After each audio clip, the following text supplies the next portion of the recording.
Welcome to Yog with UV channel. நம்ம இன்னைக்கு பார்க்க போகிறது ஒரு குக்கிங் டிப் தான். அதுவும் டெசர்ட், நமக்கு எல்லாத்துக்கும் பிடிச்ச பாயாசம். பாயாசம்னா யூஸ்வலாக நம்ம எல்லாரும் வந்து பாசிப்பருப்பு, சேமியா, ஜவ்வரிசி அந்த மாதிரி வைப்போம். நான் வந்து இன்னைக்கு டிஃப்ரெண்ட்டாக வந்து வெஜிடபிள்ஸ் வச்சு சொல்ல போகிறேன். வாங்க பார்க்கலாம். நம்ம வெஜிடபிள் பாயாசத்துக்கு தேவையான பொருட்கள் என்னென்னு பார்க்கலாம். ஃபஸ்ட்டு வந்து கேரட் வந்து நல்லா பொடுசாக கட் பண்ண கேரட்டு, அதே மாதிரி பொடியாக கட் பண்ண பீன்ஸ், பொடியாக கட் பண்ண உருளைக்கிழங்கு, குங்குமப்பூ, ஏலக்காய் தூள்,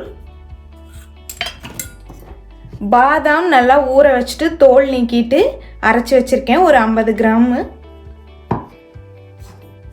இது வந்து நட்ஸு ஃபுல்லாக பாதாம், முந்திரி, திராட்சை, பிஸ்தா எல்லாத்தையும் வந்து நெய்யில் வந்து நல்லா வறுத்து எடுத்திருக்கேன். பால் இது வந்து 1 லிட்டர் தனியாக வச்சுருக்கேன்.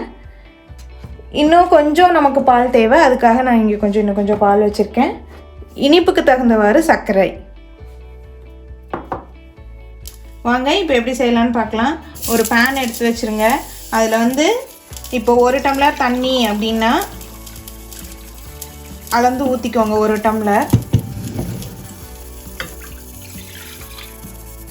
அதுக்கு ஈக்குவலாக நம்ம வந்து 1 டம்ளர் பால் ஊற்றிக்கணும்.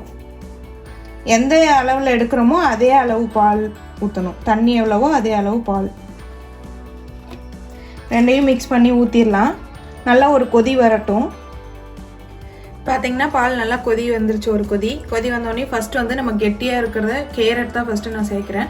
ஏன்னா இது வேகிற கொஞ்சம் லேட் ஆகும் இல்லையா, ஸோ அதனால் இதை ஃபஸ்ட்டு சேர்த்துக்கிறேன். எல்லாமே ஒரு 50 கிராம் அளவு தான். எல்லாமே கேரட், பீன்ஸ், உருளைக்கிழங்கு எல்லாமே 1 லிட்டர் பாலுக்கு 50 கிராம் போதுமானதாக இருக்கும். நல்லா பொங்கிட்டு இருக்கு. ஏன்னா நம்ம மிதமான சூட்டில் வச்சுக்கணும், இல்லைன்னா பொங்கி வந்துடும் பாலுங்கிறனால. இப்போ நான் வந்து ஓரளவுக்கு கேரட் வெந்ததுக்கப்புறம் நான் உருளைக்கிழங்கு சேர்த்துறேன். ஏன்னா நம்ம ஒன்றா சேர்த்த போகிறோம். இப்போ வந்து நம்ம கேரட்டும் உருளைக்கிழங்கும் வெந்துருச்சான்னு பார்க்கலாம். அதாவது ஒரு 3/4 பதம் வெந்திருந்தால் போதும். இப்போ வந்து நம்ம பீன்ஸ் எடுக்கலாம். ஏன்னா பீன்ஸ் வந்து சீக்கிரமாக வெந்துடும், ஸோ அதனால் நம்ம லாஸ்ட்டாக ஆட் பண்ணுறோம்.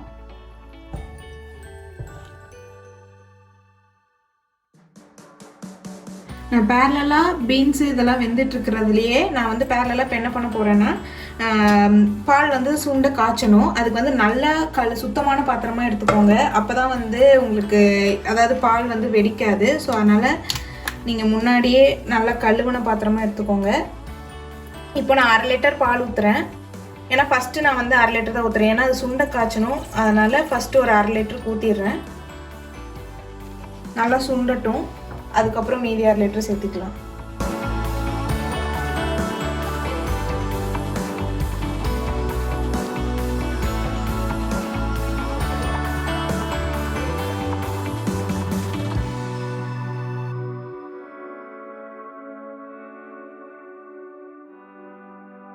இப்போ வந்து பால் ஓரளவுக்கு சுண்ட ஆரம்பிச்சிட்டு இருக்கு. ஸோ அப்போ வந்து நம்ம இன்னொரு 1/2 லிட்டரை சேர்த்திடலாம்.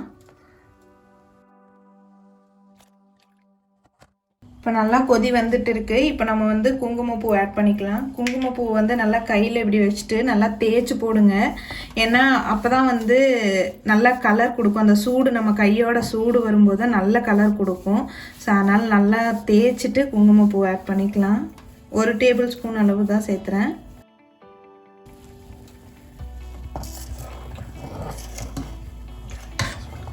நல்லா கிளறி விடுங்க. அப்போ தான் கலர் நல்லா இறங்கி உள்ளே வரும். பாருங்கள், நல்லா கலர் சேஞ்ச் ஆயிடுச்சு. நம்ம கொஞ்சம் மிதமான சூட்லேயே வச்சுக்கணும் அடுப்பை, இல்லைன்னா நல்லா பொங்கி வந்துகிட்டே இருக்கும். இப்போ என்ன பண்ணலான்னா, நம்ம இங்கே வேக வச்ச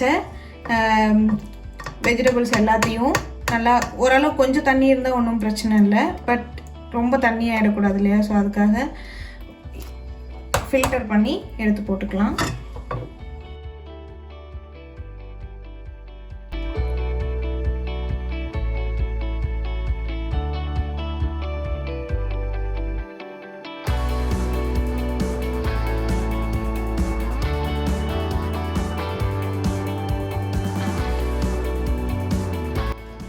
பாருங்கள், இப்போ எல்லா வெஜிடபிள்ஸும் போட்டாச்சு. போட்டதுக்கப்புறம் நம்ம வந்து அரைச்சி வச்சுருக்கிற பாதாம் அதை வந்து சேர்த்துக்கலாம்.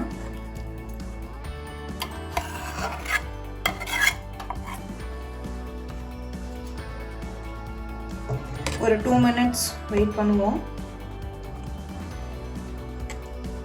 கிளறி விட்டுக்கிட்டே இருங்க, அடி பிடிக்காமல் இருக்கிறதுக்காக.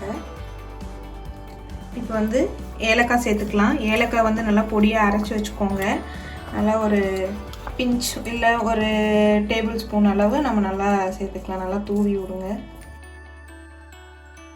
அதுக்கப்புறம் நான் வந்து ஒரு 100 கிராம் சர்க்கரை எடுத்திருக்கேன். உங்களுக்கு எவ்வளோ சுகர் லெவல் தேவையோ அதுக்கேற்ற மாதிரி நீங்கள் எடுத்துக்கலாம்.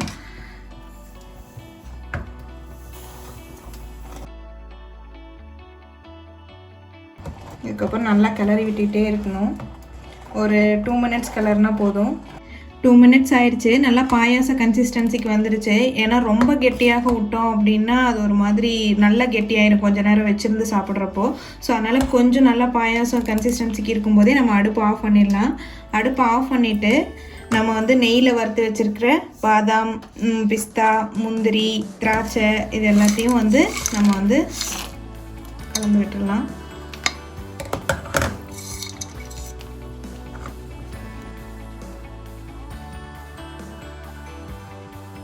நம்ம வெஜிடபிள் பாயாசம் ரெடி ஆயிடுச்சு.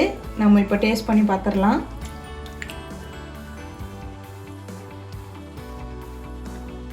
டடா, நம்ம வெஜிடபிள் பாயாசத்தை டேஸ்ட் பண்ணிடலாம்.